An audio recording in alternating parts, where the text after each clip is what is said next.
Hello students, welcome back to my lectures of class 11 physics. In the previous video we have seen about the fundamental units. Okay, now we have some supplementary units. We have two supplementary units. The first one is the radian and second one is the stay radian. Now what a radian is? Radian, it is the unit of plane angle. जो हमारे पास angle 2D के अंदर होता है उसको हम जिस unit में मेजर करते हैं that is called as the radian. Okay, one radian is the angle subtended at the center of a circle by an arc equal to the length of the radius of the circle. अब हम इसको कैसे define किया हमने? We have defined it from the formula that theta is equals to arc upon radius. Okay, now here this theta that will be in the radian. तो ये 1 radian कब हुआ? जब हमारे पास ये जो आर्क है इसकी लेंथ अगर रेडियस के बराबर हो जाए, मतलब ये आर्क लेंथ किसके इक्वल हो जाए? इस जो सर्कल हम लेते हैं जिसके हमने आर्क कंसीडर करी, अगर उसके रेडियस के बराबर हो जाए, then we can say this theta will be equals to 1 radian. मतलब यहाँ पर हमारे पास एक पार्ट है सर्कल का and this is the radius, this is angle theta and this is the arc. मतलब ये थीटा इक्वल्स टू 1 रेडियन कब होगा? जब इस आर्क की लेंथ किसके बराबर हो जाए? रेडियस के बराबर हो जाए. Means it is the angle subtended at the centre of the circle, at the centre of the circle by an arc equal to the length of the radius of the circle. किसके equal होगी? Arc की length radius के equal होगी. Okay, if we take a complete circle, that is for a complete circle, we have its radius to be r. Okay, so we have theta is equals to arc upon radius. तो यहाँ पर जो theta होगा angle वो radian में कितना होगा? What is the arc? We are considering a complete circle. तो सर्कल के लिए arc कितना होगा? That will be its complete circumference. तो यहाँ पर arc कितना हो जाएगा? That is equals to 2 pi r. And what about its radius? Its radius is r. So theta equals to 2 pi. मतलब यहाँ पर एंगल रेडियन में कितना होगा? 2 pi.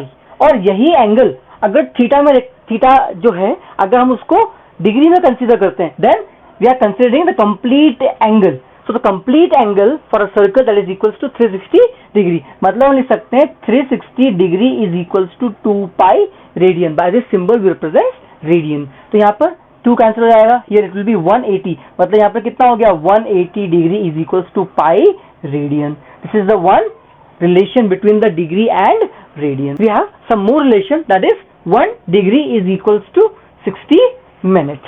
Means we have that 1 degree angle that is divided into 60 equal parts and each part is called as 1 minute. तो यहाँ पर 1 degree कितना हो गया? 60 minutes. Even we can divide this 1 minute, that is 1 minute is equals to 60 second. मतलब each 1 minute that is also divided into 60 part and each part is called as minute. यहाँ पर ये जो symbol है that represents minute and here this symbol represents the second. This is what all about the supplementary units. Here we have another supplementary unit that is stay radian.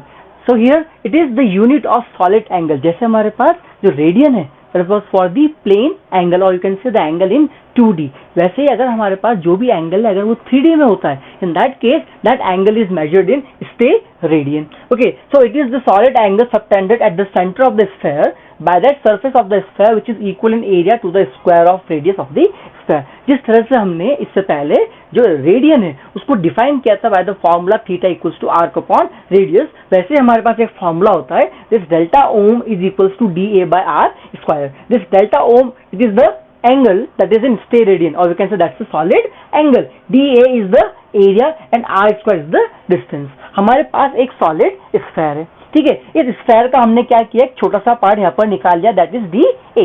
वो जो छोटा सा part है उसके हर एक एज को हमने कहाँ पर ज्वाइन किया? सेंटर से ज्वाइन किया and that radius is the r and that area is dA. अगर यहाँ पर ये जो एरिया है if that area becomes equals to the square of the distance, मतलब ये dA और r स्क्वायर दोनों क्या हो जाए? अगर बराबर हो जाए तब यहाँ पर डेल्टा ओम या d ओम कितना हो जाएगा? that will be equals to 1 radian. यही इसका ही मतलब है. It is the solid angle subtended at the center of the sphere. Angle यहाँ पर that is d Om which is subtended at the center of the sphere by that surface of the sphere. ये जो sphere का surface है which is equal in area to the square of the radius of the sphere. ये किसके equal है? It is equal to the square of the radius of that sphere. In this way we can define this stay radian.